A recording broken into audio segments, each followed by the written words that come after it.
go to organization of data. Organization of data. So we want to see how we can organize our data. We have done collection, so organization of data. This is the process of making data useful to the general public. So if, for example, you have 1, 4, 6, 7, somebody cannot know what you are meaning. But the process of making this data useful to the public is data organization. So data organization is the process. Can I get rid of this? Is the process of making data useful to the general public. So the process of making data useful to the general public is data organization. So how can we organize data? We can organize data in form of matrix, and you can also organize data in table form. So for our case, we are going to see how we can organize data in table form. So in statistics, we call it a frequency distribution. A frequency distribution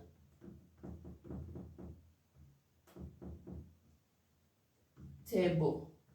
So we want to see how someone can organize data in a frequency distribution table. So we can take one example. We can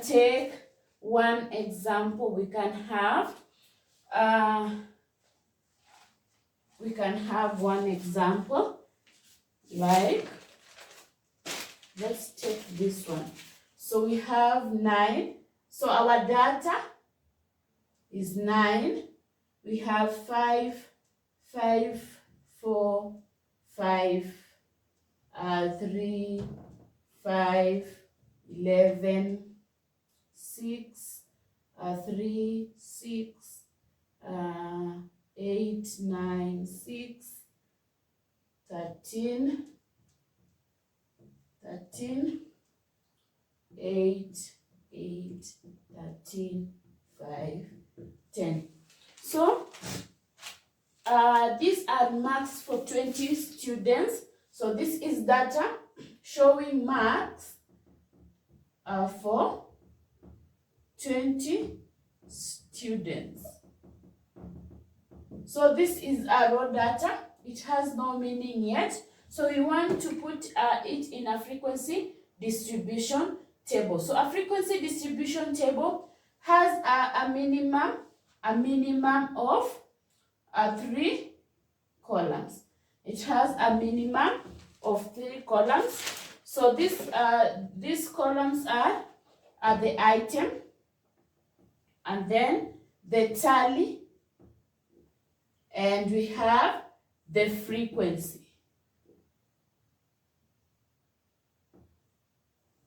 Okay, so we come to the first item.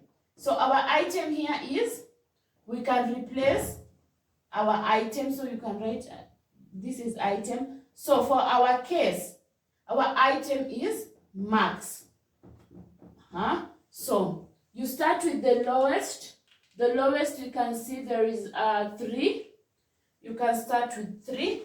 So how many students are scored 3 marks? So you go to the data and check how many students got 3. So when you are checking, you have to cancel the one that you have noted. So we have 1 and 2.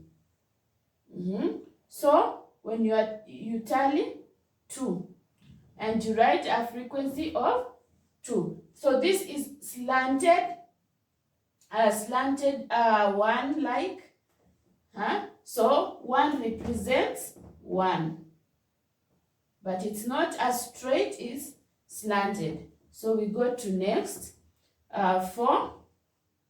4. How many students got 4? So we have 1 student.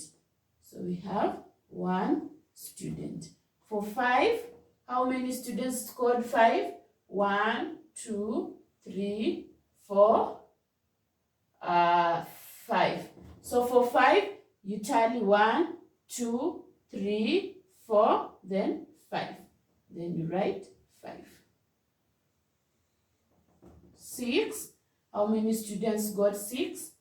We have 1, 2, 3. 3 students got 6. 1, 2, 3. 3 students got 6. 7. We go to 7. 7, there's no student who got a 7. So we go to 8. Yes, there is 8. So how many students scored 8? We have 1, 2, 8, 3. So 3 students scored 8. 9. 9. So how many students scored 9? We have 1, 2. 2 students scored 9. 2 students scored 9. For 10, how many students scored 10? Only 1. So 1. 11, the 11, yes, 1 student. 12, there is no 12, but there is 13. So there is 1, 2.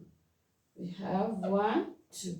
So 2 students got 13. So the summation of frequency is equals to, so you sum this, should give you 20. There were 20, there are marks for 20 students. So it is 2 plus 1, 3, plus 5, 8, 11, 14, 16, 17, 18, 19, 20. So we have made our work easier. We know 3 students got 2. We know 4 students got 1. 5 students got 5. 6 students have 3. 8 students have 3. 9 students sorry. I was saying 3 students got 2 students got 3 marks. 1 student got 4 marks. 5 students got 5 marks. 3 students got 6 marks. 3 students got 8 marks. 2 students got 9 marks. 1 student got 10. 1 student got 11, and 2 students have 13. So this is an example of a frequency distribution table. So this is how we organize our data in table form. It is called a frequency distribution table. So we can